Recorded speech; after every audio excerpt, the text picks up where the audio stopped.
Hello, everyone. It's Melissa Santana here, your co-host of the Miss Texas Show.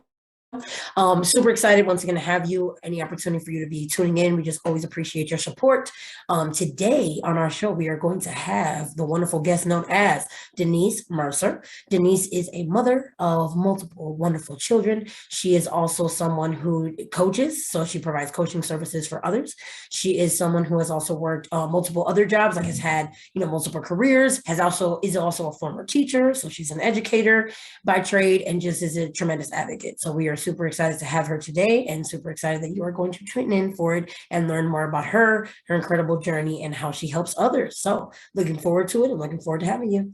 The Ms. Texas Show is a voice of hope for victims, survivors, advocates, and community leaders against gender-based violence to share their stories and resources. We began showcasing life in Texas. Today we are impacting lives not only in Texas, but also around the world.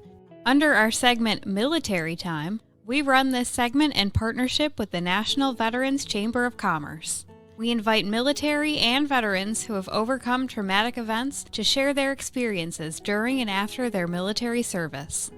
Under our beauty segment, we invite fellow pageant winners and contestants, artists, musicians, actors, models, and dancers, and last but not least, our survivor leaders from family violence, sex trafficking, sexual assault, stalking, and other traumatic events who are ambassadors for these causes to share their lives and the impact they have made. To become a guest on our show, email us at msusatexas@gmail.com. If you would like to support victims and survivors of gender-based violence, make a tax-deductible donation to Hope Picks Global at www.hopepyxglobal.org. Hello, everyone. Welcome to another edition of the Miss Texas Show. As always, your co-host, Melissa Santana, super excited for any edition, any opportunity to be able to have, a wonderful show and be able to bring on a great guest. And so today's guest is no less of an honor and pleasure to have. It is a wonderful Denise Mercer. We are super excited to have you, and we want to, be able to tell viewers all about you. But of course, I would like to begin with, some words about your story. And so when the volcano erupted and you learned that something sexual had happened to your children, she was overwhelmed by their behaviors and the authorities, including detectives and child protective service agencies. She was greatly disturbed how a mother, facing the things she was facing, was allowed to just spin in circles alone while carrying such extreme pain of her own and her children's, while still needing to work, provide food, shelter, and all the responsibilities of a normal day. When she and her daughter became healthier, she started coffee and cocoa, and story after story was similar to what was experienced from her own friends, family, and authorities. Coco and herself are no longer shocked by the different ways that survivors are left to walk alone or the horrific things that are said to them by family, friends, and authorities. They all walk away and continue life, while as survivors are left carrying more than what they can handle. They became so passionate about changing the ways that survivors are left to deal with the pain that was caused by others by the way that many abusers are allowed to continue to perpetrate, while authorities know that they're guilty, and about the ways our communities refuse to acknowledge or talk about a pandemic that has been around for thousands of years. So our child survivors grow up and try to survive through adulthood, and yet they never receive healing.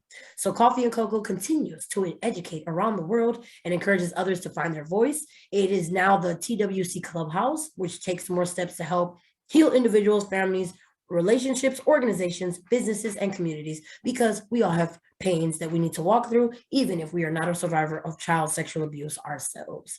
And the TWC Clubhouse actually took off at the beginning. It basically started around the beginning of this year. They have all these wonderful things that they've done as recently as this month, and they are continuing to grow with book clubs, classes, coaches, counselors, sponsors in the areas of mental health, trauma, addiction, and abuse for both children and adults.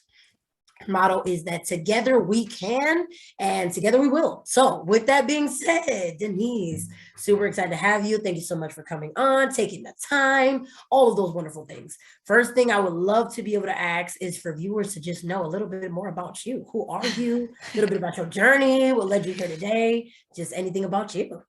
Oh, well, thank you. It's a great opportunity to always share, I think. And so it's just an honor and a privilege once again to share something that maybe makes a difference for another out there. Absolutely. But you said it, my name's Denise. You read a little bit about my story there. So I grew up in a small town. I've actually recently moved back to my small town. And as I tell people, I love my small town. But small towns aren't, oh, they have the same thing that goes on everywhere. So, I didn't, it took till I was like 38 years old to realize that I was running away from my small town. I left here right after high school, went to college, and I never came back.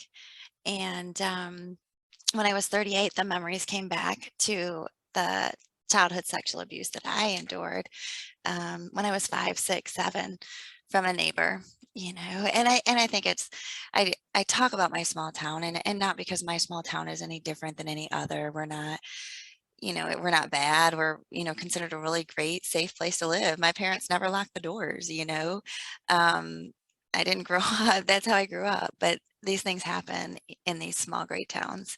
And so I think it's important for people to realize that. So when I was 38, I already had 4 children, and I got to deal with my own abuse and recovering from the effects that it was having on me. Like I didn't understand why, but I couldn't push my kids on the swing in the front yard.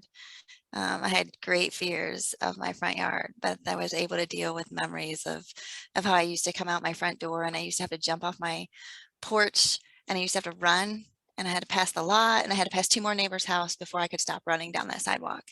And, I can remember, it kind of came back that I did those things. And so just realizing how we cope or whatever. But the thing that's hard, I think, for a lot of child, I'm kind of all over the place, but the thing that's hard for me and others is that most people don't remember and they don't speak about their abuse until they're 52. So not that they don't remember, but they don't speak until they're like 52 years of age. Well, at 52, we have so many responsibilities. Some of us have grandchildren, we have children, we've, been married, we've been divorced, we've been through drugs, we've been through substance abuse, we've been through all kinds of things, with this stuff that's living inside of us. And so I was no different. And I got to deal with my own stuff while I had my kids. And then, like you read, probably about a year or 2 after that, the volcano erupted, and I found out that my children were victims of incest. And that was just the most brutal road I have ever walked through in my life. You described some of it when you were reading earlier. Um, it's a tragedy of what child sexual abuse survivors are put through. And then it just continues on to say that now through coffee and cocoa, I've met so many stories, and that's the saddest thing of them all. The stories of what authorities, society, friends, family, people put other survivors through, and it's a shame when we're carrying somebody else's choices, as invisible wounds. So that's all led to what I do today, and that's the topic.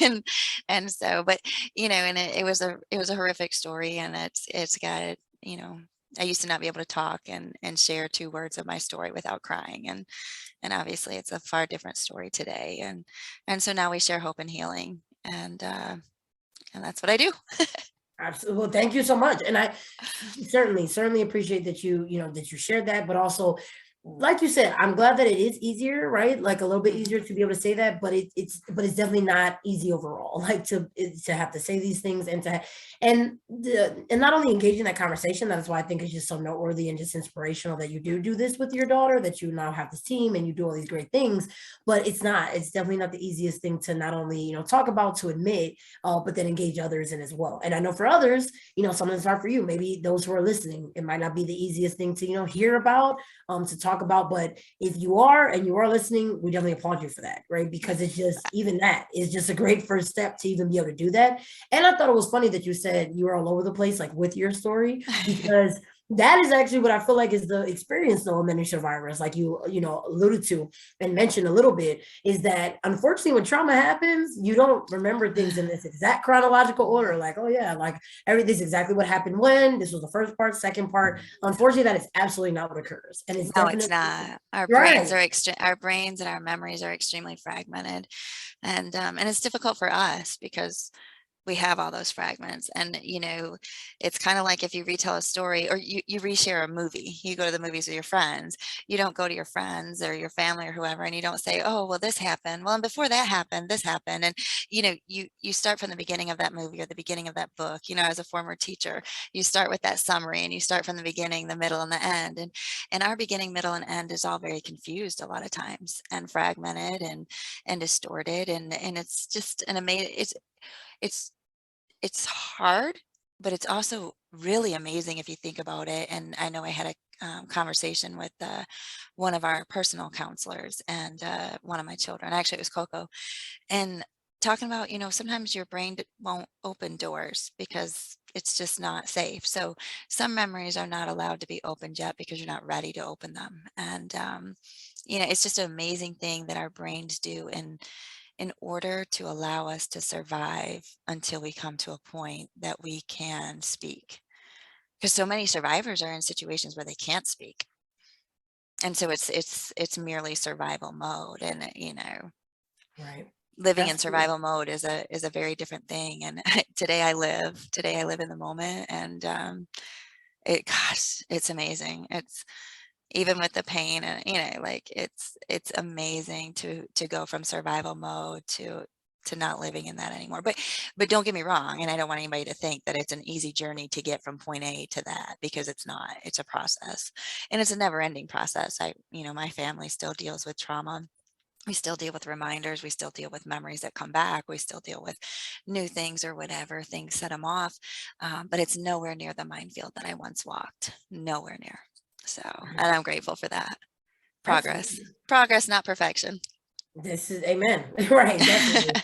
And I agree. And just definitely one step at a time. But that's why I'm glad you shared. And also, very interesting. Shout out to educators all over the world, including, Yes. for myself, because definitely I think that's what we want to be able to paint a picture, So as a result, is anything wrong with you because you remember things out of order? Absolutely not. That is just a human response. And it's definitely your brain trying to look out. So that's what I said too. I think our brain has our backs, actually, in the fact that It it's trying does. to protect us.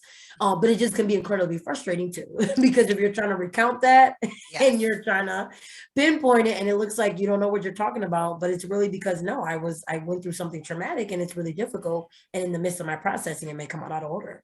Yes, and you just said it, in the midst of my processing, because a lot of times we are forced into situations when we begin to speak, then you begin to bring authorities in, and we're still processing. We are still going through all kinds of processing. And for somebody on the other side, even with their textbook education, it's difficult. I can look back and I can, if it wasn't so painful, but there's parts I can look back and realize that I probably appeared crazy, you know, but I wasn't. I was doing the best I could in those moments. But could I understand why somebody would think that? Maybe. But, that's why we as authorities and we as survivors that are able to share publicly and to speak and to train and to educate professionals and detectives and agencies and judicial services. That's why we have to use our voices, is because they need to understand that we do appear crazy. I was, I highly educated, and I had professional jobs and stuff, and I can look back and see that I didn't necessarily appear like I had everything kicking at the same time, but that was trauma, and it wasn't, and they have to understand that. So that's a hard thing when you're trying to process your own stuff. You're trying to deal with authorities. You're trying to deal with that. There's just so many things that are happening to you. It's just overstimulating so much. Absolutely. And I think the incredible part too is that you mentioned a very tender age of 5, Lord. So Mm, I feel like that's a time where you're supposed to just be able to enjoy your childhood, period. Like, your only responsibility should have been how much fun are you having at that point, right. you know what I mean? And just child things. So Mhm. that's why it's also just incredibly unfortunate. And I'm glad, like you said, that, yeah, absolutely, we should advocate, because the survivors that we're talking about, no survivor deserves to have gone through any of these things. No survivor acts Right. for these things to happen. But at 5, I'm pretty sure you might not have even known what was happening. Like, there's no way for you to exactly be able to interpret that, maybe even have the language. So Mhm. I think I agree. I think you said it, like, like you wanted to clarify, like it wasn't an easy journey, like to be able to do that. But that's what I wanted to say too, is that because you jumped from like you mentioned that, but you also mentioned those two different ages, like so 5 and then 38. So like a complete jump. I'm sure a lot of things might have happened in between that, but I think period, it's definitely an incredible journey that you took for it to have started then. So I think it's just like super inspirational that you could even do that, because I feel like at 5 it's just that should have been your only concern. And unfortunately, somebody instead of respecting that, saw an opportunity to use somebody that was manipulable because they were a child. And because children usually respect other people, like that's what they're taught to do. They're not taught to not do that, and not to listen. It actually looks worse if they don't. They're usually punished when they don't listen. So Right. And there's actually a lot of things that we teach children that actually keep them vulnerable to predators, because we don't follow it up with different education. absolutely. I know I was expected as a child to respect my teachers. It didn't matter if my teacher was terrible. And like I said, I'm a former public school teacher. So I have respect for teachers, but I had this one that was difficult, and my father's explanation to me was, it was my job to figure out how to get along with her, you know. But I didn't, and he also went in and had a private meeting with with the heads up and stuff, because he did feel that I was right, and he felt like I was being, that things weren't right. So he did. But that's what we're taught as children, is that we're supposed to.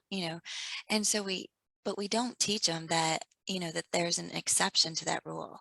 And if your body safety is compromised, then you don't have to. So that, when we have this blanket rule that they're supposed to respect or do these things, we need to give them that way out. Like, unless somebody is, threatening your body safety. And if their body safety is being threatened, then that's a different story. And those adults need to be talked about. So in different ways. So I think a lot of times we give kids, we set them up for these things, and not knowing and not giving them the tools, the resources to equip them to handle it.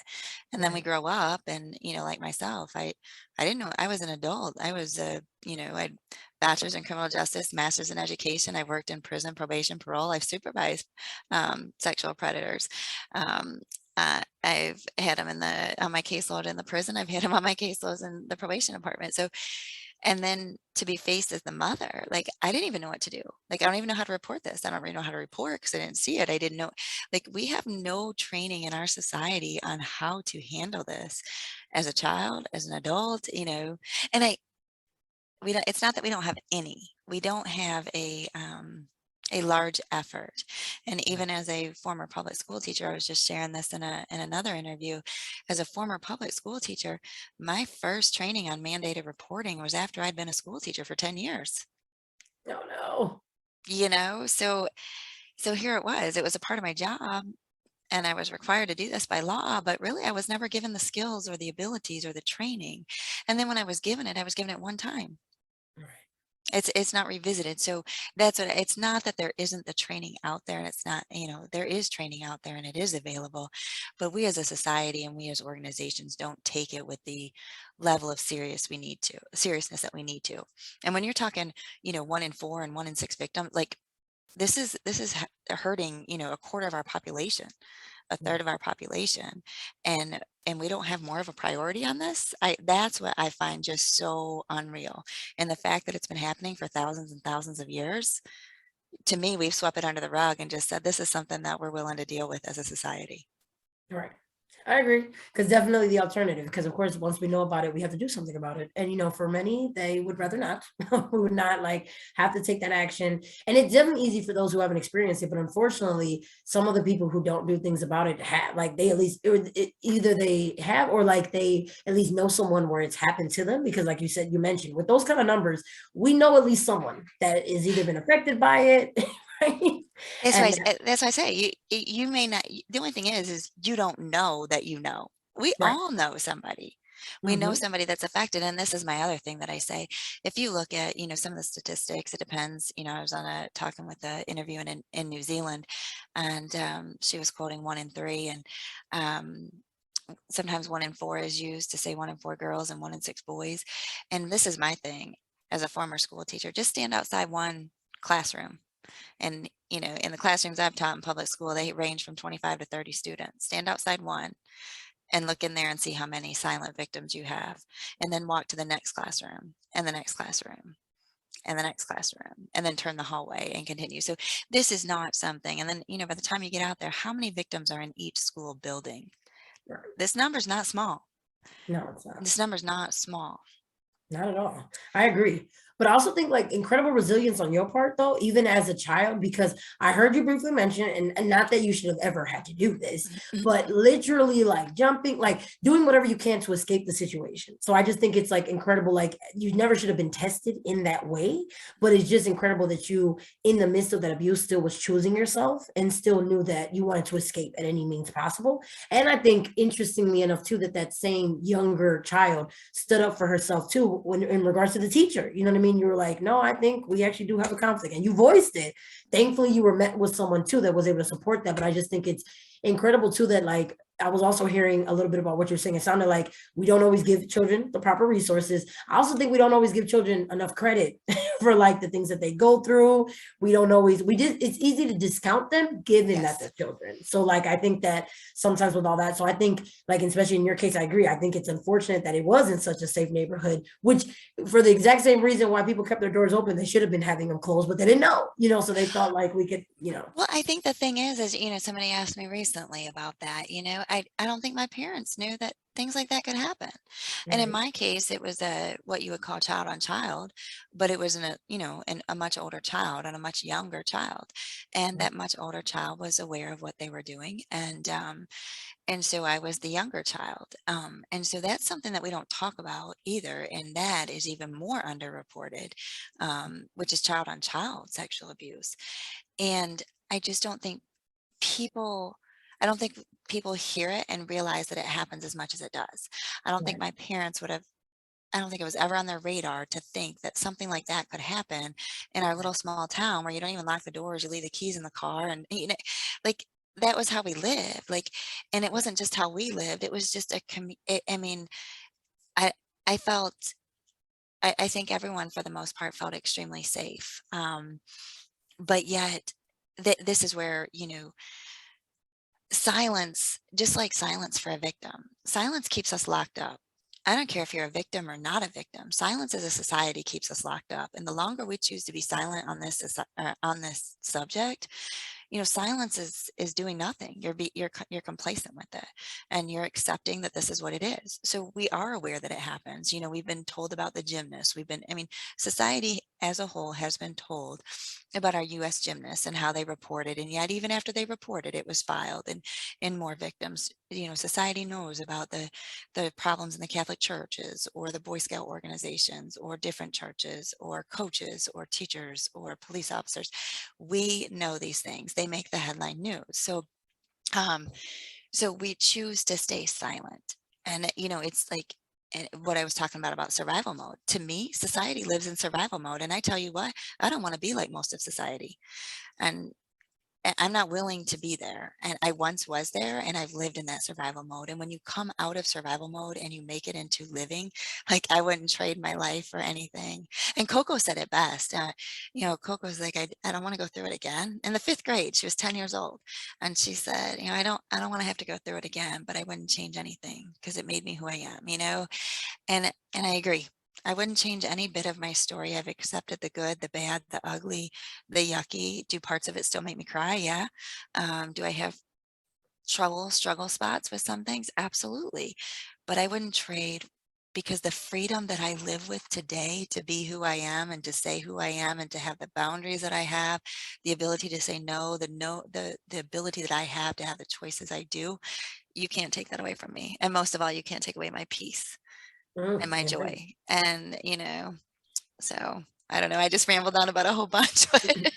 And I'm glad you did, because I agree. Those are gems, and they needed to be shared. And no, and I totally. And what I was thinking was, it is incredibly powerful to be able to shatter that silence, because I agree. It can definitely be. It literally creates its own prison, unfortunately, when you're in the silence. And yeah, that is what I was gonna have you touch on. Was I was gonna ask, like, when did you break the silence? Like when did you start? When did your freedom begin? But I was gonna ask you about that as well. But I see you had a thought also.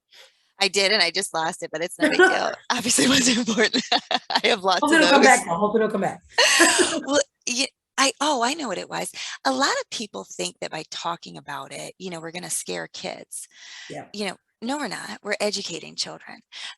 We're educating children, and we practice fire drills. We practice tornado drills. We even practice lockdown drills. And the chances are greater that they're going to be a victim of child sexual abuse or sexual assault in some time of their life. And we don't practice how to handle that.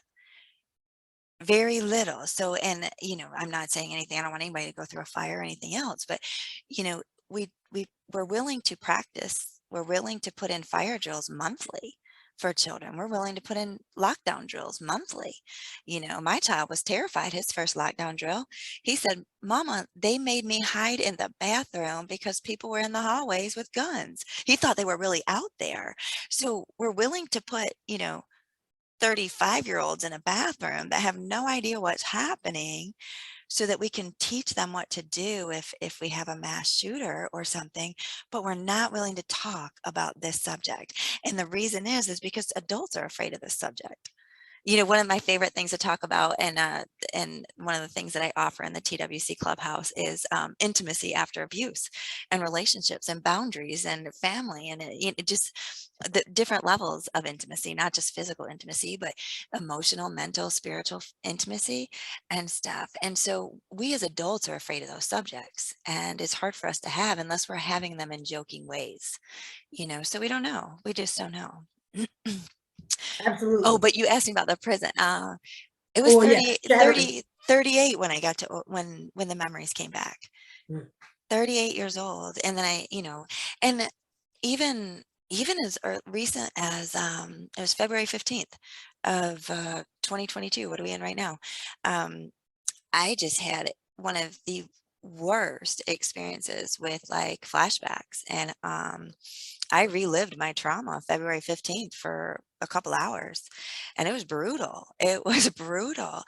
I knew what was happening. It just like the body keeps a score. I knew what I was going through, but I was literally using the words that I probably said, or not said, but that I probably thought in those moments. I was screaming out, "When is this going to stop? Stop! It hurts." I was in a house by myself, and these things were coming out. So there's still things that come out, but the first time I found a bit and began to open that door, I was 38 years old.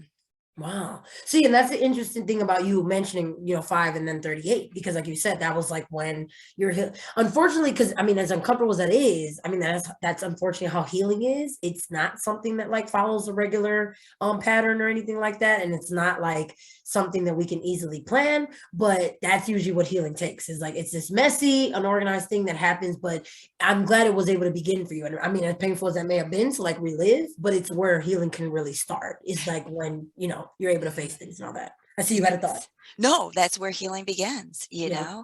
That's where the healing begins, is the first time you open your voice, the first time you utter, even if you barely get it out. And that's the one thing I've learned about trauma too. And that's why it was such a minefield, is it doesn't come out all at once.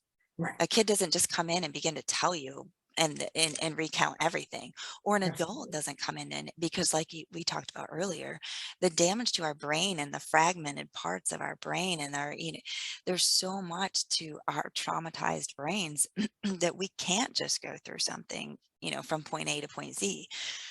So, but the first moment that we even get somebody that we speak and they believe, and they don't look horrified in the face, and they're not ready to kill somebody, and they just give us that openness and that space to continue to speak. That's the first step of freedom that we've ever really experienced, and to know that we're still accepted. Because I don't know of another crime where the victim actually carries the shame of the abuser Right. and the guilt. Like how the shame, the guilt, the blame is transferred to the victim is so amazing. And I don't know the psychology behind that, but I haven't met a survivor yet who doesn't carry shame, blame, guilt, and have to work their way through that. And that shame was never ours to give back. Never ours. I mean, it was never ours. Sorry. I was just doing Gloria Masters and handing the shame back. And so it was never ours to carry. So when Right. we begin to speak, we're giving that shame back to where it belongs. Absolutely. And I can't agree more because I also feel that, many abusers, they'll use that, profit off of that actually, and like, or like inflict some of the, like feed that shame as well. And like those feelings of guilt, they also might threaten, like they may use different tools. And as a result, to keep you where they need you, which is to keep you down. And so that you're not questioning them and you're not leaving because that's what they need. They want to have access to you. They like what's happening, even though you don't, and they want to be able to do whatever they can to keep it going. So unfortunately, so I'm glad, yeah. Yeah, you're right. I mean, that's what they do. I mean, there's a complete cycle to what they do and how they threaten or terrify. I mean, I have literally had a child who chose to, in the second grade, sit by themselves at lunch because they were terrified of being shot through the windows, of the school. Um, I've had a child who was terrified to go out on the playground because there was only one pole to hide behind. And they were terrified that their abuser was coming to shoot them on a playground. You try to learn math or basic reading when you're worried about who's going to kill you at lunch. It doesn't happen. And so therefore you create, now an educational problem on top of it, or you create cracks in the foundational skills of your education. So we've had a lot of damage to education as a result of this.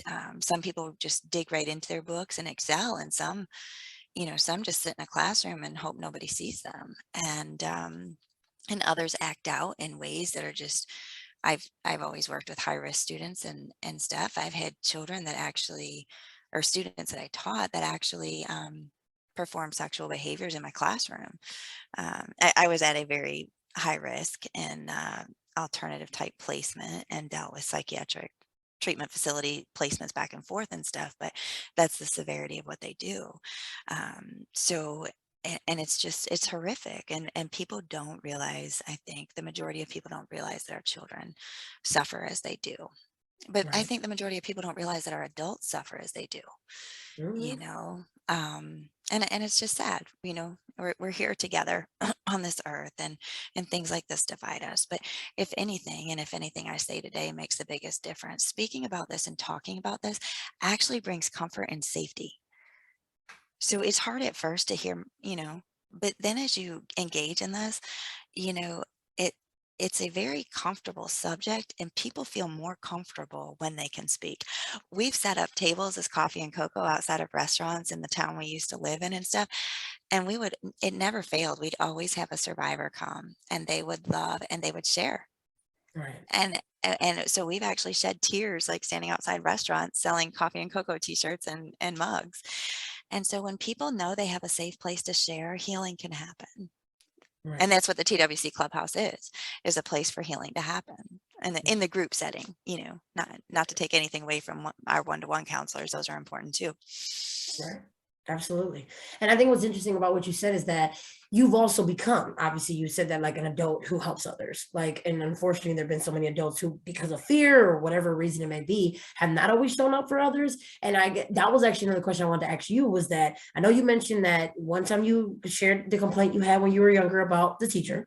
And I think it was your father that like finally like kind of, believed you and like did something about it, which is always nice that somebody showed up for you because that's what a lot of us sometimes need, somebody to show up for them. I'm curious, like, as someone who shows up for others clearly on a regular basis, dedicates all their time to this, who are the people that showed up for you? Was there anyone that showed up for you when you were growing up? Like, did you have any great mentors as well? Or like, unfortunately, did that not exist for you? This might be a trouble spot for me. I'll try to keep my emotions in check, but I guess, most people that know me know that my dad was my hero. But there's a story behind that as well. My dad wasn't always my hero. My dad was an alcoholic. He drank until I was in the sixth grade. He worked third shift. So he slept during the day while I was awake, and he went to work while I slept. He didn't quit drinking until I was in the sixth grade. And so he probably really wasn't my hero until I was a young adult. And I wrote a book called My Father's Table. And but he became a proud member of AA, and he died with 25 years of sobriety. And so my biggest thing was I used to try to get my deliveries done. Um, so I worked for myself. So I tried to service my customers and get my stuff done. And I knew what time my dad would be at his restaurant to eat lunch. And it wasn't his restaurant, but he always picked special, just I don't know, just the little community restaurant, right? And not like the chain restaurant. So I'd always know where my dad would be for lunch. And I used to go and get my work done so I could go have lunch with my dad. But who else I got to have with lunch with was the recovering alcoholics that still wanted to talk after that AA meeting. And so those guys are my heroes, and not just guys, but those guys and those women. The things they taught me around that table. I fortunately have never suffered with alcohol addiction. Um, but I know people who do. My dad did, and I know others. But those people taught me so much because we just sat around the table talking about life. We just talked about life, and there was safety. There was safety at those tables, and there was a safety to be who you were, and that you were going to be loved for who you were, and it didn't matter where you were at, didn't matter what you'd come through, didn't matter how bad it was. I mean, some of them just got out of prison, some of them were wearing a tether, some of them were this, that, or the other. I mean, it was just somewhere. It didn't matter what color they were. It didn't matter what gender they were. It didn't matter what gender identity they were. It was all encompassing. And it was one of my favorite places to be. So my dad passed away 10 years ago. So that was, but my dad also died, and I'm grateful for this. And I don't know if I'm going to be able to say this. My dad never knew about my neighbor, and my dad never knew about my children. Oh my gosh. Okay. Wow. I did not. So my story probably would be different, and my children's story probably would be different had I had him to stand. But sorry. Oh no. You never got to apologize for that. And I and that's definitely what right. and that's what I mean. I'm not afraid of tears, but Nope. um, tears make some people uncomfortable, and it's just that, I have that much love and appreciation, and I'm well aware that my story would probably be different, and so would my children's, had Right. he still been alive when we learned what we learned. But for whatever reason, I believe that I wasn't supposed to have him to walk with me during that. So it changes it. So I guess that was my go-to person. Right.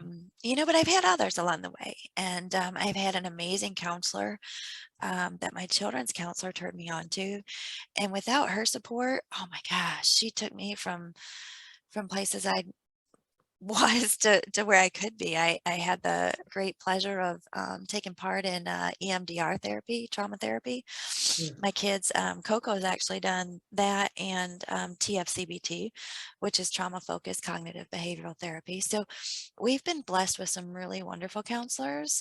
We've had some that weren't able to help us where we needed to be, and that's okay too.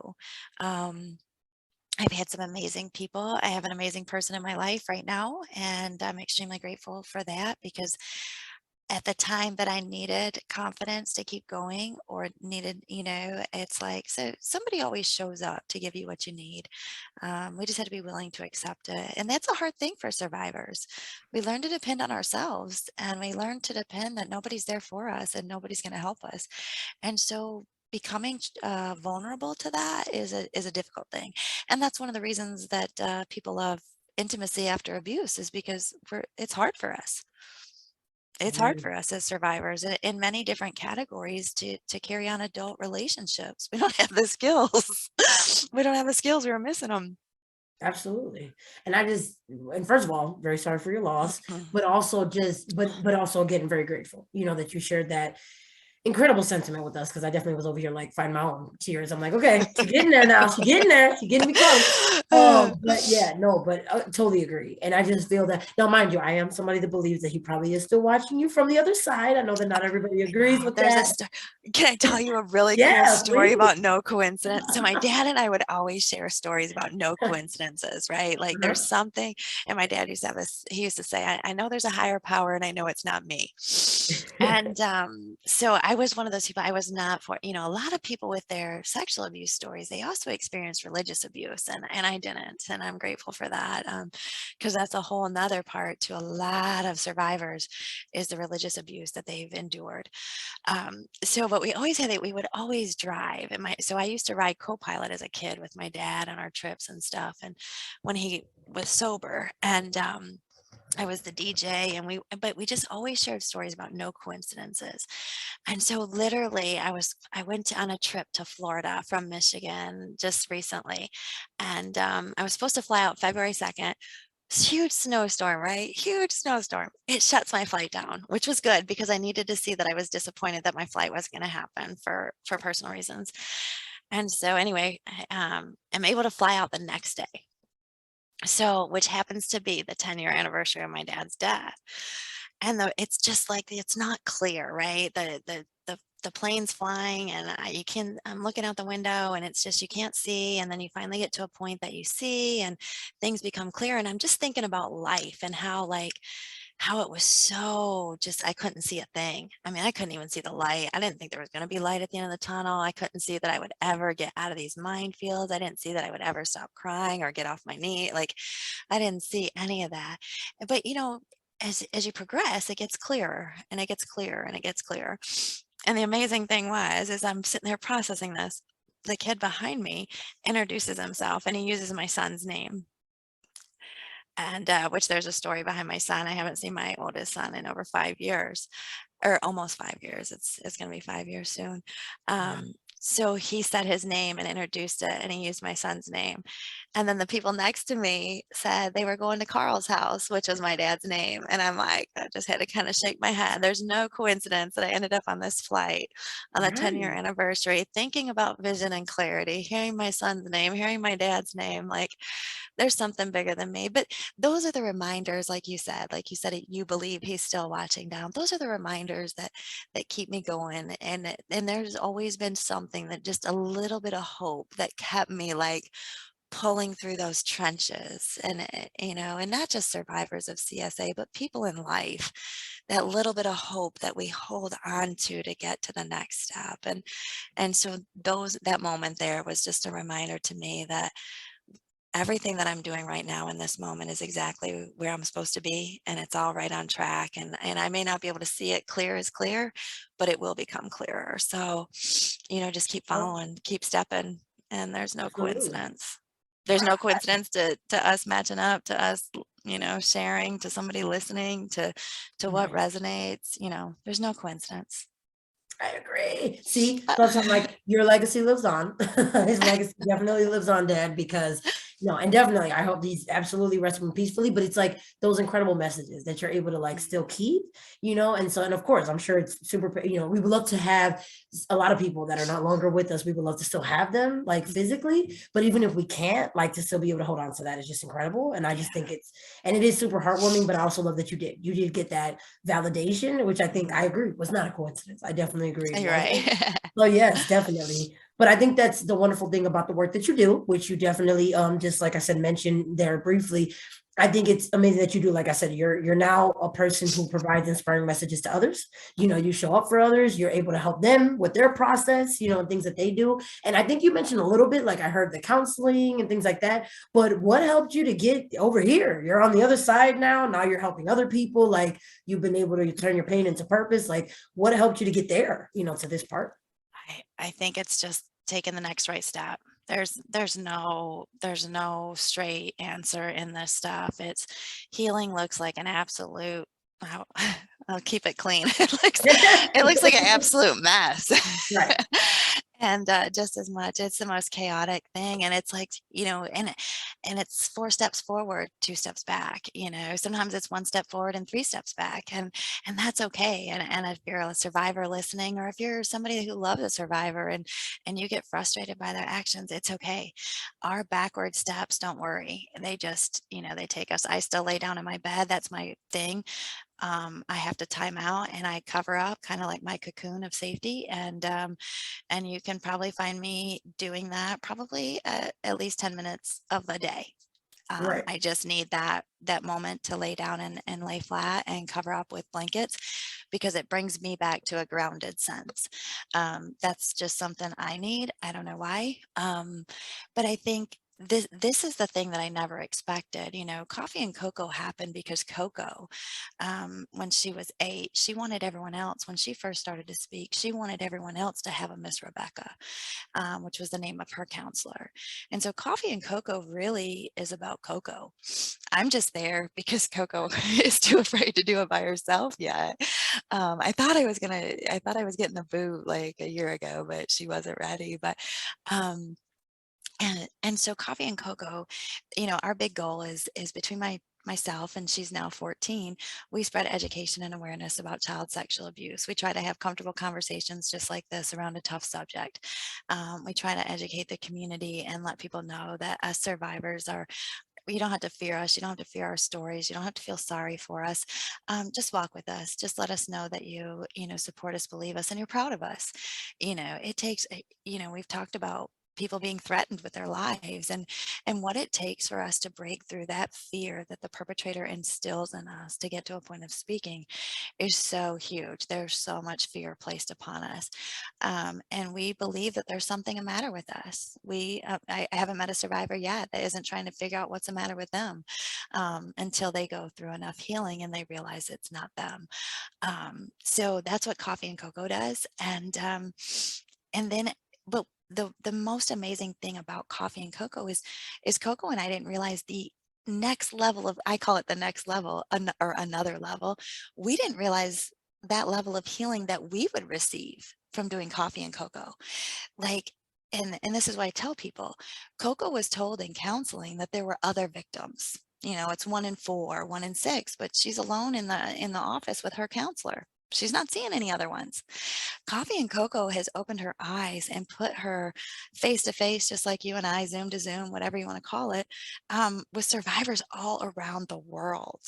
So Coco and I'll Zoom to all kinds of different countries, and so these people are now real. And so it was like, I am really not alone. Here they are. They're here. And so there's something great that happens when survivors gather with survivors, just like those men and women of AA, when they would gather around that table, or when they would gather around that AA meeting and they had each other. There's a beautiful bond that happens because they understand each other. The same thing, I see the same thing happen with survivors of child sexual abuse. And just those of trauma, like but especially when they have that commonality of child sexual abuse.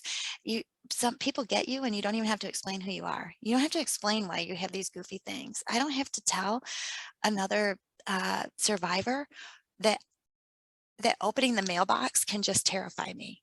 To other people, they're like, you're ridiculous. It's the mail, open the mail. Like, but other people get that things like that can just cause me to go into fear. Like, certain things can just cause us a ridiculous amount of fear.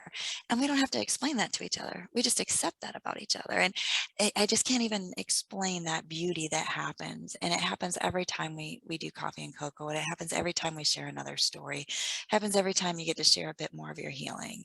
And so that's where the TWC Clubhouse came together. And it stands for, like you said, Together We Can. And in there, we have communities of people. But this is what I love. We have people from facilitators. I call them facilitators. So there is a team of facilitators that is coming together to offer different communities of healing where survivors can gather with survivors. It's not just to retell your story, it's to go to levels of healing, it's to progress. And so it's, filling up with meditation and writing and different things. But this is the coolest part, I think. Um, uh, New Zealand's on the calendar, a facilitator from New Zealand. Costa Rica will soon be on the calendar, and Ireland will soon be on the calendar. We already represent, I think, 2 or 3 provinces in Canada and several states of the United States.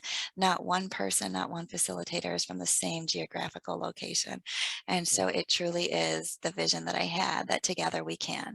And together around the world, we can make this happen. So one day the TWC Clubhouse soon will have a group every hour of every day every, of every week of every month, because survivors need other survivors, and it may be 5 a.m. and it may be 2 a.m. it may be whatever, but there'll be somewhere for people to plug in. So that's the goal. And it's just, I have taken part in every single community, and I've learned in every single one. They're just a blessing to me. Yeah, I love them. So that's where I believe healing comes from. I don't discount one-to-one counseling. That is a huge help to me. But this next level that I'm able to enjoy now is what I call group healing, or peer-to-peer, or survivors together. It's together we can, and there's something beautiful that comes together when we gather together. absolutely.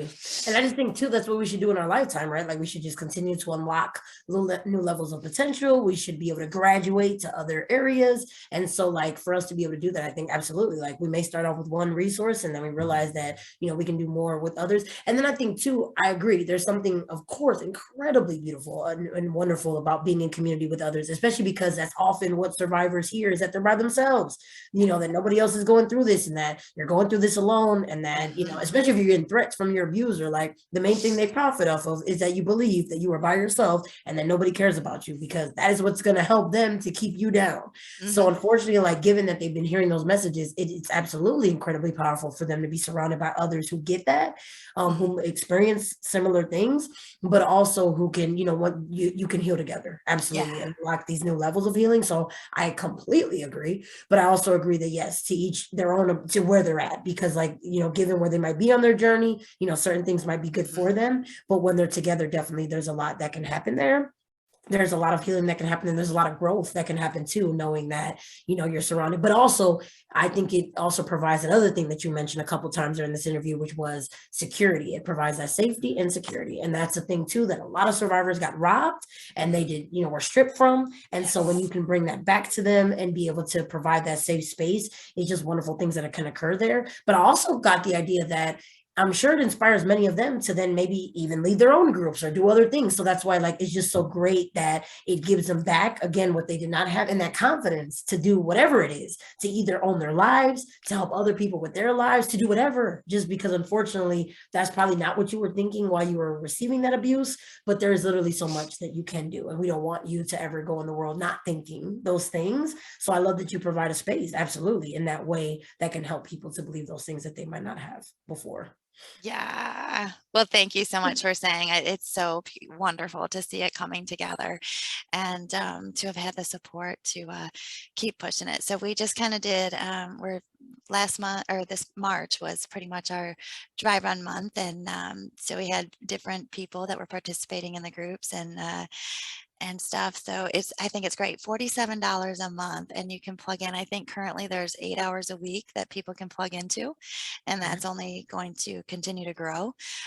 Meditation, writing, different, how you help yourself through trauma. So it's just, it's a place, and it's also a place, like you said, for other trauma survivors or other child sexual abuse survivors to take that passion that they have and have a platform and have a place that they can share it with somebody else. Because I believe, just like teaching school, when we really, in order to be able to teach a skill, we have to know a skill, and we have to learn that first. And so, and I don't think there's nothing wrong with not publicly sharing your story.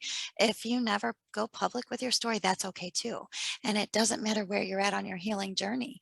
As I said, many child victims, if they ever speak, it takes until they're 52, and unfortunately some take it to the grave. And that's the reality too. So it doesn't matter where you're at, it doesn't matter what choices you've made, it doesn't, you are the best you. And where you're at, wherever that is where we're going to love you from, and where we hope that you find the same love for us in the clubhouse. So, but you can go over to twcclubhouse.com and join up. I think, I can't even believe it. I know that my healing, my counseling bills used to be $800 a month, and they were cut in half because I paid cash. So they should have been $1,600 a month. But healing was a priority to me, and I worked 3 jobs in order to do that. So because I knew that my children would be affected by what had happened. And for a lot of it, I didn't even know what happened to them. It took years, and I still learned things that happened to them that I didn't know. So it's a lifetime of, it's a process, lifetime Absolutely, process. always. But that was gonna be my next question. How can everybody get plugged in if they want to learn? But also, what about with you? So if anybody wants to connect with you, do you also have your own, or like, anything's ways to connect? I do. I offer one-to-one counseling or not coaching. I don't know what it says on there, coaching, mentoring, whatever. I will work with somebody one-to-one, and there's one reason that I will, because what I learned doing coffee and cocoa, I did not know this, and it's very difficult for people to find certified counselors that can handle the level of trauma that child sexual abuse survivors bring. And so that's the reason I'm out there, and I will. But they can find that too at the TWCclubhouse.com. So they can find me, they can connect one-on-one, they can send a message. If they have a program they want to share, if they want to be a facilitator, they can go to twcclubhouse.com and send a message that way. And it is getting some changes made to the site right now to incorporate our different facilitators in the avenue that we're kind of changing to. They can watch Coffee and Cocoa. We encourage your comments. We encourage your shares. Coffee and Cocoa, we usually have something go out Tuesdays and Fridays, 7 p.m. Eastern Standard Time. And you can find that on Facebook at Voices of Coffee and Cocoa. But really, in the twcclubhouse.com, though, it'll direct you to Coffee and Cocoa. It'll give you that information of Coffee and Cocoa. It will give you the information to different facilitators and different people that we have in those groups. It'll give you access to the calendar. And like I said, I'm quite sure it's 8 hours a week that you can plug into groups right now. And so $47 a month, what is that? 32 hours a month that you have access to already, and we're just cracking it. So I already know several more hours that are coming on there, just trying to work out and hammer down those dates and stuff. So I mean, 32 hours a month, I'm excited. I'm excited for survivors. I'm excited that it's just going to be, I'm excited. I can't even say Absolutely, it. as you should be. I No, am. definitely. I And I am. It's agree. just beautiful. And it's beautiful to see the people come together and share and grow and learn. And, you know, Do it's all that. the other thing is just the amazing team that's coming together to facilitate. I mean, Coffee and Cocoa, have you met, there's child sexual abuse survivors. I have met the most amazing people. Right. Like their persistence, like, wow, they're my greatest friends and my greatest humans, and I love them, and Right. I I'm agree. grateful. And you're building something beautiful together. So yes, Yeah, absolutely. No, so I together we totally, can. yes, yes. No, so I totally agree. And I was gonna say, so with that, I'm glad. Was there and so of course with that, I would definitely say encourage anyone. If any of this resonated with you, if you want to get plugged in, if you want to learn more, or even if you're just curious, obviously there's room for all of that. And so you Yeah. can do any of those things. And so before we completely wrap, I know you shared a lot about, TWC and all that. Was there any other closing thoughts, any other messages that you want to share with our viewers or anything like that? Just remember that together we can do this. And as always, Coco and I always end our shows with, as always, we encourage you to find your voice. Yay. Love So it. I just encourage you, and you're doing great wherever you're at and whatever you're Absolutely. healing with, you're doing the best you can, and just keep taking the next right step. Always. Definitely. So with that, I don't want to ruin it. Nope. So we will end on that note, but thank you so very much, Denise. It was Thank such a you. pleasure to have you today. And definitely viewers, I encourage you. If you need a club to join, you know which one, TWC Clubhouse. So check it out and be plug in. And definitely thank you so very much again. Thank you. Absolutely.